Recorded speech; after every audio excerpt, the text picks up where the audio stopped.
Hola, ¿cómo estás? Esperemos te encuentres bien. Aquí estamos una vez más para seguir transitando este camino de Jesús que se va dirigiendo hacia la Pascua, hacia esa transformación total, plena.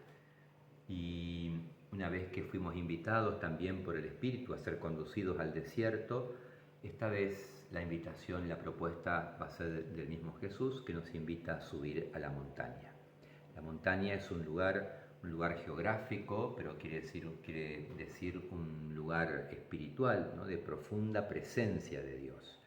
Y es por eso que Jesús invita a los suyos a subir allí a un momento de oración, ¿sí? Un estarse en oración, y los discípulos van a ver que Jesús en ese momento de oración comienza a transfigurarse, ¿no? Lo que seguramente acontecía constantemente en la vida de Jesús, en esta experiencia de oración profunda, lo ven transfigurado. Y era algo que necesitaban los discípulos porque estaban viviendo un momento que no era fácil de aceptar, poder asumir realmente, como dejar de ser ciegos y no querer seguir por ese camino donde Jesús estaba invitando y abrirse en una confianza de saber que realmente los pasos que le está dando son pasos donde el Padre Dios lo está invitando y confiar que el paso va a ir por ahí, por esa Pascua. Bueno, esto es algo que a los discípulos les ha costado muchísimo asimilar, este temor al fracaso, este temor a pasar por algunos ámbitos, y es por eso que Jesús, tal vez con esta delicadeza, ha querido compartir con ellos este misterio profundo que a Él lo habita, esta presencia divina que se irradia en Él, ¿no? Y es por eso que la montaña va a ser un lugar de revelación, ¿no? Como lo ha sido también en otros momentos de la historia, como lo ha sido en el tiempo de Moisés, como ese lugar donde se ha revelado también esa palabra de Dios y ese querer de Dios, como ha sido también en tiempos de Elías, donde se ha revelado que el Dios de Elías no va a ser ya el Dios de esas teofanías, esas imposiciones a través de esos fuegos tremendos, sino que va a ser el Dios que se manifieste en la suavidad. Y tanto Elías como Moisés han tenido fuertísimas experiencias de Dios. En el caso de Moisés, también una experiencia del fuego, de esa luz, de esa zarza, a donde pudo acercarse y allí, aunque se le invita a descalzarse porque esa tierra es muy sagrada y hay que saber descalzarse para ser adentrados nosotros mismos en ese misterio, bueno, esa luminosidad que comienza en la zarza se va a ir encendiendo en el corazón de Moisés, se va a ir encendiendo en la pasión que Moisés también va a ir teniendo cada vez más, que va a ser la misma pasión del mismo Dios, esa pasión por el pueblo y por ver el dolor de su pueblo y poder entonces acompañar y ayudar en esa liberación, para lo cual habrá que hacer todo un éxodo, toda una salida. Y acá también está Moisés, Elías, hablando con Jesús y están hablando de la partida de Jesús, de una partida, de un éxodo que no es fácil y que también a los discípulos le ha costado asimilar. Esa partida, ese éxodo que va a pasar por un fracaso muy fuerte, como puede ser la cruz, fracaso humano, pero allí se va a manifestar, se va a revelar la profundidad del misterio divino, la profundidad de su amor que puede seguir allí amando y sosteniendo, confiando, abandonándose en ese misterio del Padre que quiere realmente que nosotros vayamos comprendiendo qué tan grande es ese amor y en definitiva viviéndolo con una paciencia y una misericordia exquisita, porque es poder seguir amando allí en ese lugar que es muy indecible, ¿no? Este va a ser como el éxtasis de la misericordia que va a vivir Jesús. Es un éxtasis que lejos de engolfarnos en nosotros mismos y quedar aprisionados en alguna experiencia, es una experiencia siempre la de Dios que nos hace también salir al encuentro e irradiar a nuestro alrededor y poder como descubrir qué es lo que Dios, a qué Dios nos está invitando, qué es lo que Dios quiere y cómo en esa revelación de nuestra identidad profunda, de quiénes somos en verdad, de descubrir esa luminosidad que nos habita. Cuando la experiencia es auténtica, esto también transforma alrededor. Va iluminando, va transformando y nos va llenando de esa misma pasión que hay en el corazón de Dios. Esta va a ser la invitación que les hace Jesús, y los discípulos irán comprendiendo, como también nosotros hoy, ¿no? Hoy seguimos comprendiendo y seguimos buscando y descubriendo cómo es esta experiencia profunda del misterio, ¿no?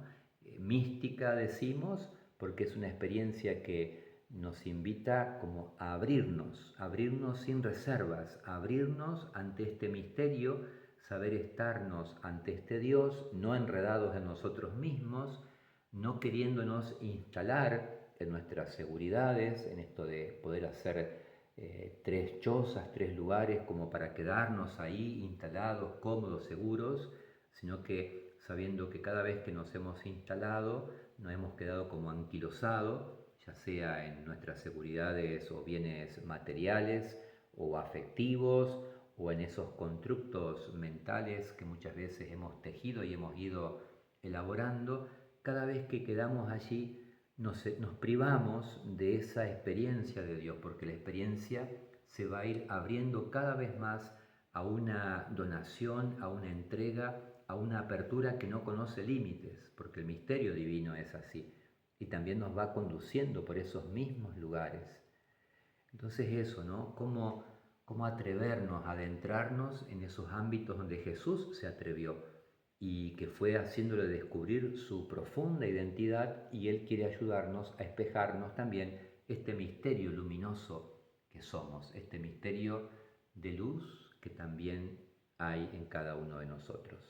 En la medida que confiamos en ese misterio, eso también resplandece y va acercándose a nuestra carne, a nuestro cuerpo, así como en la carne de Jesús se manifiesta la gloria del Cristo, la gloria del Señor.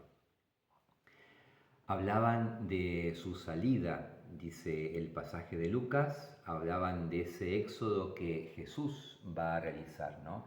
Y uno se pregunta qué increíble, cómo una experiencia mística, una experiencia profundísima de Dios, de gloria, se puede estar como vislumbrando ese lugar de la cruz o de la sombra por donde va a tener que pasar Jesús.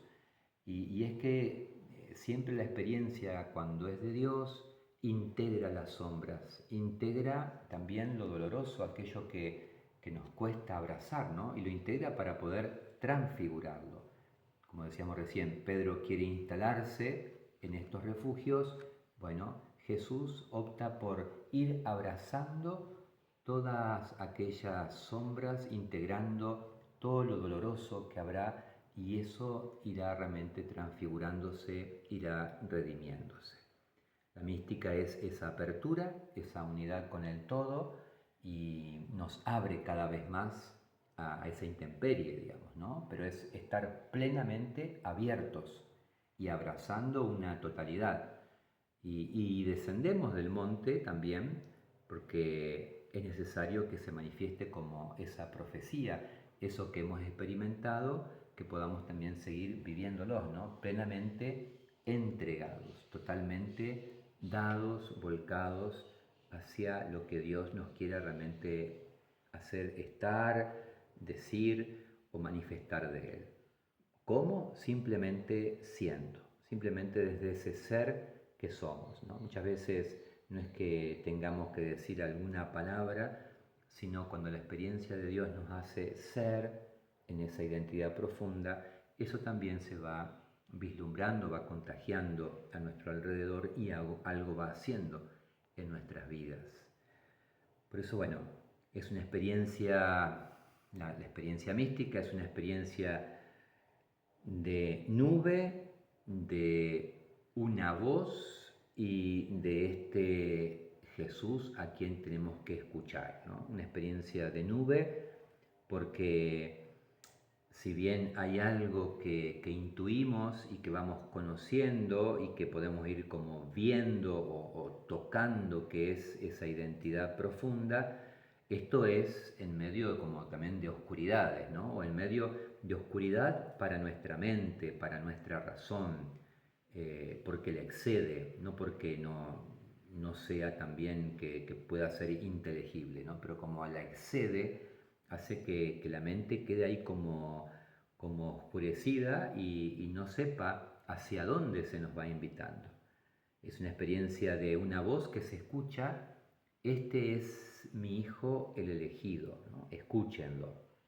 Y esa voz es la que siempre también el Padre quiere decir en cada uno de nosotros, ¿no? Y es esa voz de hacer esa experiencia, ¿no? Sos mi hijo amado, sos mi hija amada. Una experiencia donde podemos confiarnos, porque es como sabernos hijos, es sabernos que no somos el origen de todo. De nosotros no se está originando todo. Y podemos confiar y podemos abandonarnos realmente en ese Padre que también nos va invitando, no sin nosotros, porque es cierto, no es sin nosotros, pero nos va invitando a tejer una historia, a tejer una vida, pero desde esa hondura y profundidad de la cual también nosotros estamos entretejidos. Entonces no se origina todo de mí. Yo solamente voy siendo testigo de lo que va aconteciendo cuando en una experiencia de oración, por ejemplo, como la que tiene Jesús en este momento, constatamos eso, ¿no? Nosotros nos dedicamos a Dios, lo miramos a Él y no estamos enredados en mis pensamientos, en mis preocupaciones, en mis dolores, en mis dramas, en lo que va a ser o en lo que no va a ser o lo que fue en el pasado, sino que el tiempo que dedicamos a subir a la montaña, a estar en esta experiencia de oración, lo miramos a Él y es Él el que se encarga de nosotros, es Él el que se ocupa de nosotros. ¿Qué va haciendo ahí en unas profundidades, en unas honduras? Y muchas veces lo conocemos, a veces no lo sabemos. Pero lo que deja la experiencia nos deja ánimo, impulso, nos deja pasión, nos deja serenidad, nos deja una paz honda y también como un compromiso de estar totalmente entretejidos con toda la realidad. Nada nos es indiferente y si bien es cierto que no nos ocuparemos de todo, pero Dios siempre va indicándonos, bueno, a ver qué es lo que nosotros tenemos entre manos, ya que podemos también como poder abordar y poder nosotros cooperar con otros hermanos, con todo este cuerpo mucho más grande de Cristo, este cuerpo de la realidad, cooperar para esa transfiguración de la historia, del mundo, de nuestras culturas, de todos nuestros ámbitos. Hay que bajar del monte también. Es muy fuerte si no subimos a hacer la experiencia, como es peligroso quedarnos totalmente allí, ¿no? Entonces hay que bajar también de esos lugares místicos y entrar en la profecía, en el testimonio, en la fraternidad, en esa experiencia también de unidad y es Dios quien sigue acompañando todos nuestros pasos. Dejemos que ese Jesús nos invite y nos vaya adentrando cada vez más a este misterio luminoso que Él es, que ya está totalmente planificado y que a nosotros nos quiere invitar a que lo abracemos de modo total.